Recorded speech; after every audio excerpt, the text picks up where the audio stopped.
Here's how to use OBS Studio step by step in our complete and updated OBS Studio tutorial for beginners. OBS, or Open Broadcaster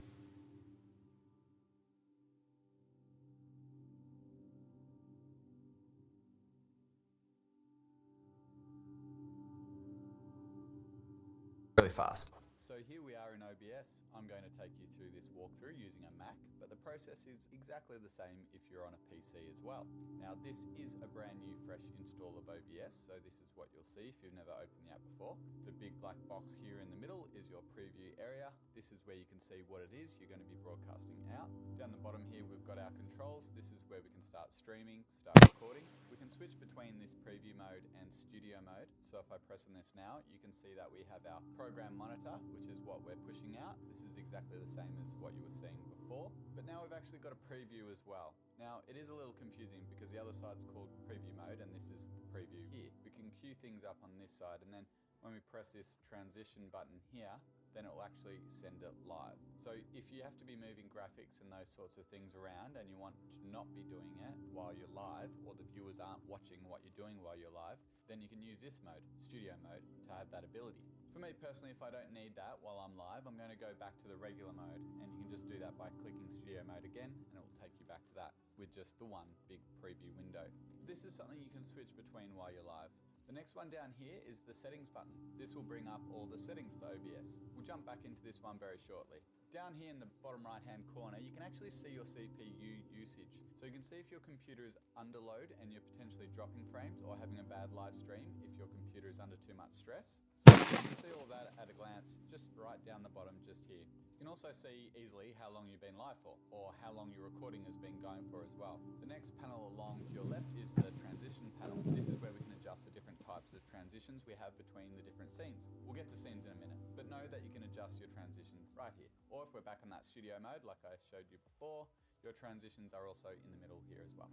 Let's get back to preview mode. The next one across here is your audio mixer. This is where you can easily see and adjust your volume levels for each of the different elements. And next to that, we've actually got our source. This is where we can add websites or anything we want to actually include and use in our live videos. And you can see if I just press this plus button here, got all your options there. And the next one across here is your scenes panel. Now this is essentially where we can have groups of assets with different configurations for different elements or different sections of your live streams. So you might have a scene set up for just a full screen image of you on the screen. The next scene might be your computer screen that you're sharing. And you might have another scene for you with some text on screen. And as like almost every program out there, you've also got your standard menus and options right up the top here as well. So overall interface.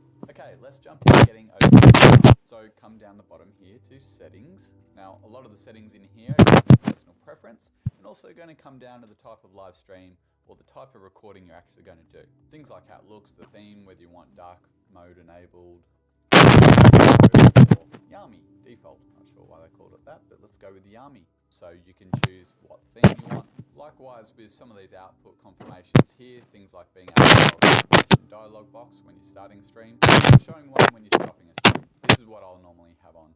And this one's quite handy too. Like, are you sure you want to stop the stream? A little pop-up asks you if you want to confirm that. I'll normally have this one on. And exactly the same for stopping recording as well. Just in case it accidentally gets knocked and you don't want to stop streaming, you don't want to start recording. At least you've got a confirmation box here to maybe save you in that case. So for me personally, most of the time I have these three boxes ticked. Automatically record when streaming. That just depends on how often you want your streams recorded. If you always do, then of course it would be great to just tick that box as well. But I suggest that you have a scroll through this section. Just see if there's anything that stands out to you. Maybe at a later stage, once you've gone through and set everything up, that you can then add this further level of refinement to customize things up for yourself. So that's the general settings. The next one down is your stream settings over here. Now this is where we get to choose our streaming service. Up here, whether it's Twitch, YouTube, Facebook, you've got all the different options there. These are the primary ones. If we actually hit show all, it brings up a massive list of all the supported live streaming platforms. But today we want to show you how it's done on YouTube. Select YouTube RTMPS. The next step I would recommend is to connect an account. So go ahead and click Connect Account. It will then bring up your accounts and choose the one that's right for you. And it's that simple. Now this is where we get to specify our output settings for our live streams, but also for our recording as well. So for configuring out our live stream, we need to specify a video bitrate. The default here is 4000 kilobits per second, but with this number, the higher we go with it, the higher the quality of the stream we're going to push through to YouTube, or whichever platform you'll be broadcasting to. But it also means that our internet speed, our upload speed, needs to be capable of consistently pushing that amount of data to our broadcasting platform. Now, I'll link this page down in the resources below, but this is where YouTube suggests which bit rates you should be looking at for the different resolutions. This page is really handy. So this page tells us if we want to broadcast live to YouTube at 720p, the video bitrate should be between 1500 and 4000 kilobits per second. If we're doing a 1080p stream, that needs to be 3000 to 6000 kilobits per second. Now we can go above, but you really don't want to be going below these numbers for a decent looking reliable stream. So in this case here, we're going to be doing a 1080p live stream through to YouTube. I'm going to set this to 5000 kilobits per second because I know my internet will be able to handle that kind of quality.